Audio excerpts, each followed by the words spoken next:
What I want to talk to you about is that I've just finished watching a series called The Last Dance, and it's all about Michael Jordan and the Chicago Bulls. And not only was it full of inspiration, but there was some really important lessons in there that we can sort of take out and apply to our own lives, even if we're not, the world's greatest basketball player or a multi-premiership, championship winning basketball team. There are definitely things that we can take out of that series and put to work. And the one thing that really sort of hit me about that series was something that somebody said about the about Michael and a unique quality he had that made him seem almost mystical. And this was above and beyond his natural physical abilities. And I think like when you are at a level of Michael Jordan, you need more than physical talent. Okay, you are like a unit: mind, body, soul, spirit. Right. Anyway, once again, if you're watching this live, please put in #live. Watching on the replay, #replay. Any questions? Please put them into the comments, and don't be afraid to share that love around. And once again, I do believe we've got sound this time, which makes it even better. Okay, so look, the point is I've got some notes here, so I'm just going to sort of pull them up. I'm not going to read, but I just want to make sure that I'm not missing anything important that I want to share with you.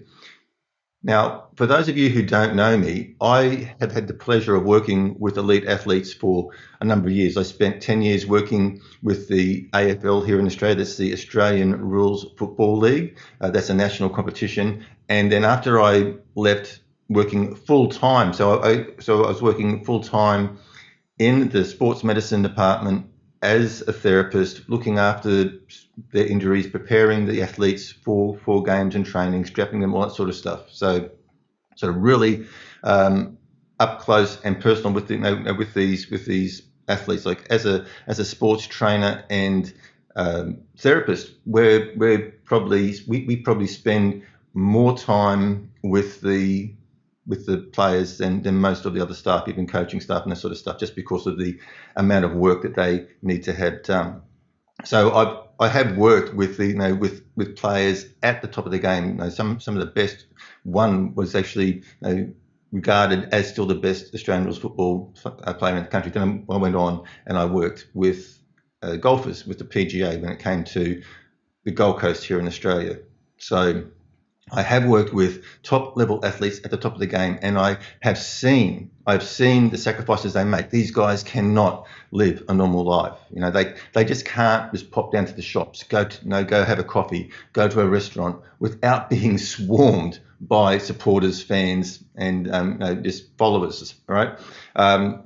It's a very public life. They're always under scrutiny. The media are just always there lurking, waiting for them to make a mistake so they can get out the tabloids and do the news flashes and go, guess what? This player is actually human. This player just made a mistake. Okay, it's a very, like, even that itself. And you've got to understand, outside of the competition of the game, they are just always under pressure not to mess up, so to speak. Okay. And then, we look at the other sacrifices they make. They miss so many things with their family and friends. They miss birthdays. They miss engagement parties. They miss weddings because of their grueling training and game schedule. Okay, they miss out on a lot. And then everything they eat and drink is scrutinized. Okay. It's measured, and even their sleep and their mood is monitored constantly. Okay, they are basically the possession of the team, of the club they play for, and they really don't have a lot of control over their life and what they do. And if they want to do something special outside of things, then they've got to go and get permission and that sort of stuff. So it's actually very, very regimented, but it has to be for them to be competitive at such a high level. So being close, like working very closely with these athletes, these top level athletes for so many years, nothing really surprises me when I hear stories coming out about them and what they go through and what they do and the sacrifices and the challenges and that sort of stuff, because I've seen it firsthand. But something really stood out in that Last Dance series about something that they said about Michael Jordan that made him special. And that's outside of his amazing physical. Like, I mean, the guy was an absolute freak when it came to basketball. Okay, just crazy good, right?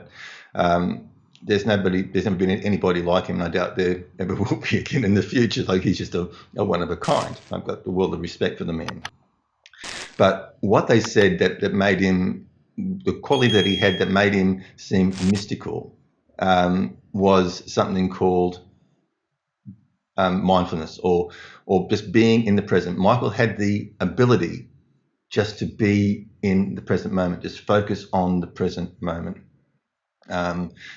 Like, he didn't worry about what happened yesterday or last game, and he wasn't concerned about what was going to happen after the game or next week or next game. Okay, his focus, his attention was purely on the present, on the here and the now.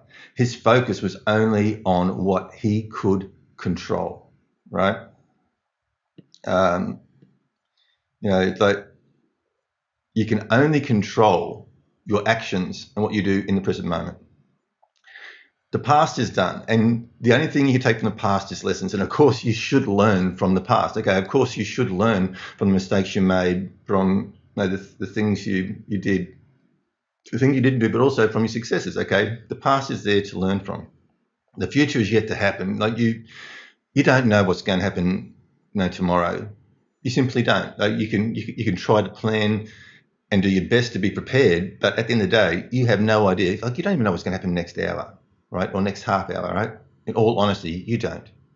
And so, why use a lot of energy stressing and concerning yourself about that, about bad outcomes if you don't even know they're going to happen, right? The only thing you can do is take what's happening now in this present moment, and it's your actions that you take now that are going to help with with what happens in the next minute. So basically, it's your actions now that basically define what's going to happen in the future. To a degree, within your control. There's many things in this world that are beyond your control, like a worldwide pandemic, for example. Okay, but what I'm saying is that there's no use getting tied up in the past, and there's no use getting wound up with the future, because you've got no control over either of those. The only thing that you can actively be involved with is now. Okay. So coming back to Michael never worried about missing a shot. Why should he? He hadn't taken it yet.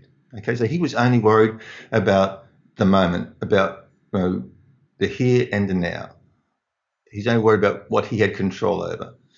Okay, and what he had to do to make an impact in that moment. Whether he had to make a shot, whether he had to do an assist, whether he had to do a steal, whatever action he had to take in that moment was his sole focus. And then that moment's gone. Then he's got another focus. Okay, and that's a powerful lesson. That's a powerful lesson. That no, we should just be concerned with the present, right? And not stress out about what's going to happen tomorrow, what's going to happen next week, what's going to happen next year, and no dwelling on what happened yesterday, last month, or a lifetime away. Okay. Just imagine how empowered you feel when you take control of the moment. Okay. And all you need to do is do your best, right? Just do what needs to be done, nothing more, nothing less. Okay. And then you move on to the next moment, rinse and repeat, and do the same process.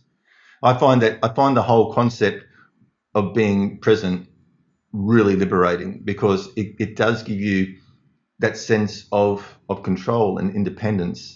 And but it's something that that I know I work hard at. Like, I've been a warrior all my life. Now, you look at the warrior lines here, right?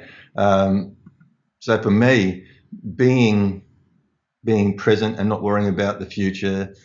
I don't do much about dwelling on the past. The past is done. I understand that. I can live with that. But the future, that's something that I've got to work on regularly, just to stay in the present moment and just concern myself with what I can do and things within my control, and not worry about things outside my control. And I know, look, guys, from my personal experience, so many times I've had the highest of highs and the lowest of lows, and I know that sometimes I've been in situations where businesses haven't gone well, like when I got ripped off by the other software company and got ripped off for 7 figures. I thought I was going to be homeless. You always think the worst, and you get in this vicious cycle of negativity. And if you don't pull yourself out, you can end up in really bad places. Okay, but if I look back over my life, and I've been on this planet for a while, I'll see that I've had my challenges and obstacles. I haven't had to put up with a pandemic before, but I've had serious issues before where I thought I'm going to lose everything. I'm not going to have a home. I'm going to starve to death. I can't pay my bills. But when I look back, I got through, right? I'm still here. I still got a home. So we can, in the moment, we can sometimes look at things and go, my goodness, the world is falling to pieces and I'm doomed. And we've got to get ourselves out of that quickly. And I think, reaching for that empowerment and just looking at the present. And when I was traveling with the Suns, one of the assistant coaches gave a very similar talk to the players about, there's no use worrying about what happened, and there's no use worrying about what's going to happen. The only thing that you should consider is what you can control, and that is the present moment. But unfortunately, those kids were only 17, 18 years old and didn't really they thought it was a cute story. They didn't sort of understand the impact of what the coach was saying. Okay, once again, if you're watching this live, hashtag live, on the replay, hashtag replay. And if you are got any questions at all, please put them into the comments, and don't be afraid, once again, to spread that love around. Okay, so that's the important thing.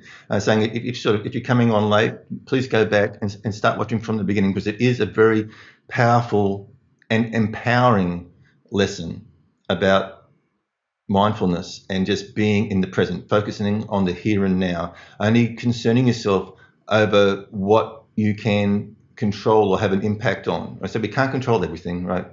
And no matter how much, and this is the other lesson, no matter how much we do, and no matter whether we do our best, we still can't totally control what's going to happen in the future. There are just so many other factors.